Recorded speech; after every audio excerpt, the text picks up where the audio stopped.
একটি প্রবাদ আছে, যার বিয়ে তার খবর নাই, পাড়াপড়শির ঘুম নাই। অর্থাৎ যেখানে নির্বাচনের দেখা নেই, নির্বাচনের তারিখ এখনো মূলয়ে ঝুলানো হচ্ছে, সেই ঝুলানো তারিখ অনুযায়ী আগাচ্ছে। এখনো সিদ্ধান্ত হয়নি আগে গণভোট নাকি সংসদ নির্বাচন, নাকি একই দিনে সংসদ নির্বাচন ও গণভোট। অথচ তার আগে নজিরবিহীন ইতিহাস পর্যবেক্ষণ হলো বাংলাদেশে। কি দেখলো বাংলাদেশ? বিএনপি তাদের প্রার্থী তালিকা ঘোষণা করেছে এবং সেটিকে আবার দুইভাবে বলছে, এটি কিন্তু চূড়ান্ত নয়। আবার ওদিকে বলছে যারা বঞ্চিত হয়েছেন তাদেরকে অন্যভাবে পুরস্কৃত করা হবে। তারা যে কি বলছেন, কি বলতে চান, তা সম্ভবত তারা নিজেরাও জানেন না। কেন এত তড়িঘড়ি করে করল? বিএনপির অনেকেই বলেছেন যে ভাই, আমি হয়তো আমার যে টাকাটা চেয়েছিল তা আমি দিতে পারি নাই।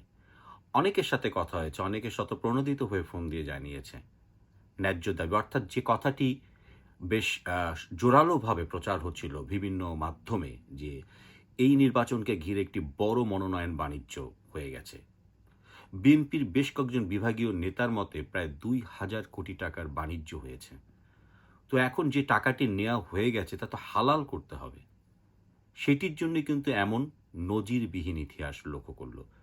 আপনারা দেখবেন যে ঠিক একদিন আগেই যখন অন্তর্বর্তী সরকারের প্রেসিং থেকে বলা হয়েছিল কাল সবচেয়ে গুরুত্বপূর্ণ প্রেস কনফারেন্স হবে এবং যেটি বলা হলো বৈধ কার্ডধারীরা, প্রকৃত সংবাদ মাধ্যমকারীরা আসবেন, সবাই ধরে নিয়েছিল যে ডক্টর মোহাম্মদ ইউনূস আসবেন, কিন্তু আসেননি। আসলেন ডক্টর আসিফ নজরুল।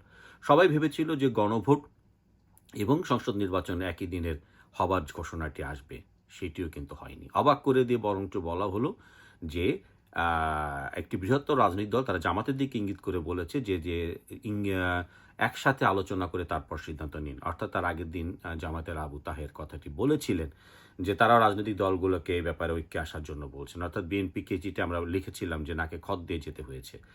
বিএনপি যখন সে ব্যাপারে কোনো প্রতিক্রিয়া জানাবে, সেদিকে না জানাতে তাদের প্রার্থী তালিকা ঘোষণা করা হয়েছে। ৭ দিনের মধ্যে, এরই মধ্যে ২ দিন শেষ, কোনো মুভমেন্ট কিন্তু নেই।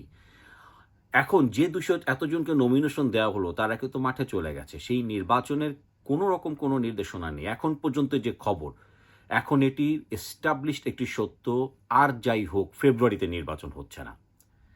এটি ধ্রুব সত্য। এটি বিএনপির লোকেরাও জানে, যিনি নমিনেশন পেয়েছে তিনিও জানেন।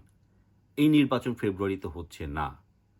তাহলে কিসের জন্য এত ঘটা করে দেয়া হলো? তাহলে কি সাংগঠনিক যারা মনোনয়ন বঞ্চিত, যারা বিভিন্ন মাধ্যমে অভিযোগ তুলছেন তাদের কথাই সত্য?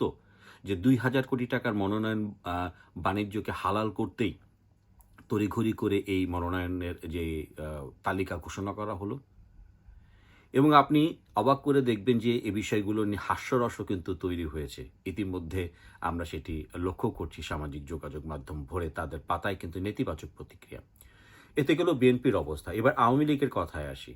আওয়ামী লীগের কিন্তু একই দিনে ৩টি বিদেশি গণমাধ্যমে আপনারা জানেন যে বাহাউদ্দিন নাসিম, জাহাঙ্গীর কবির নানক এবং ছাত্রলীগের সাবেক সভাপতি সাদ্দাম হোসেন, তারা কিন্তু স্পষ্ট করে ঘোষণা দিয়েছে যে এই নভেম্বরেই ঢাকা ঘেরাওয়ের ঘোষণাটি আসছে।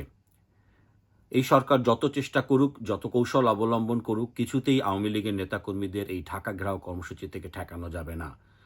তাদের কৌশলের চেয়েও বড় কৌশলে অগ্রসর হয়েছে আওয়ামী লীগ। নেত্রীর সবুজ সংকেত মিললেই তারা তাদের ঢাকা ঘেরাওয়ের কর্মসূচি এবং ঢাকার রাজপথ অলি গলি আওয়ামী লীগের লাখো সমর্থক দিয়ে ঘেরা থাকবে এবং তারা রাজপথে নেমে এসে যে বাংলাদেশে যে গণতন্ত্রের পুনরুদ্ধার, বাংলাদেশ যে একটি জায়গায় আবদ্ধ হয়ে গেছে, যে বঞ্চিত হয়েছে বাংলাদেশ, সে জায়গা থেকে বাংলাদেশের আওয়ামী লীগের সভানেত্রী শেখ হাসিনা উদ্ধার করবেন। এবং গতকালকেও কিন্তু বাহাউদ্দিন নাসিম এবং আমরা লক্ষ্য করেছি যে একই সাথে নওফেল, তিনিও কিন্তু এটি করেছেন। আপনারা এরই মধ্যে জানেন যে ব্যারিস্টার নওফেল ইসলাম আওয়ামী লীগের পক্ষ হয়ে জাতিসংঘে একটি চিঠি দিয়েছে যে যেই বিতর্কিত নির্বাচন অনুষ্ঠানের একটি পায়তারা চলছে, তাতে যেন জাতিসংঘ কোনো রকম অর্থায়ন না করে। এর একটি কারণ দেখানো হয়েছে। আপনারা জানেন যে নজিরবিহীন দুর্নীতি, নজিরবিহীন লুটপাট, নজিরবিহীনভাবে আপনার যেই হত্যার কথা বলা হয়েছে, যে আপনার আইনি ছাড়া বেআইনি যে মৃত্যু, সেগুলোর কিন্তু চিত্র তুলে এসেছে জাতিসংঘের প্রতিবেদনে। ব্যারিস্টার নফরুল ইসলাম আওয়ামী লীগের পক্ষ হয়ে সেটাকে অর্থায়ন না করার জন্য বলেছেন। আমরা লক্ষ্য করে দেখেছি যে এখন চারিদিকে আন্তর্জাতিক চাপও রয়েছে যে অংশগ্রহণমূলক নির্বাচনের আগে ছিল ভারতের চাপ, এখন সেখানে যুক্ত হয়েছে জাতিসংঘের বিভিন্ন পর্যায়ের চাপ, রয়েছে রাশিয়া, চীন সহ এমনকি যুক্তরাষ্ট্রেরও একটি অন্যরকম চাপ রয়েছে যে অন্তর্ভুক্তিমূলক নির্বাচন হতে হবে। এখন দেখা যাক যেই মাসটি চলছে, নভেম্বর মাস, যেটি বলা হচ্ছে যে একদিন আর একদিনের থেকে ব্যতিক্রম, অর্থাৎ ঘটনাবহুল এই নভেম্বরের সমাপ্তি কি তবে ঢাকা গ্রামের মধ্যেই শেষ হবে, সেদিকে তাকিয়ে রয়েছে দেশবাসী।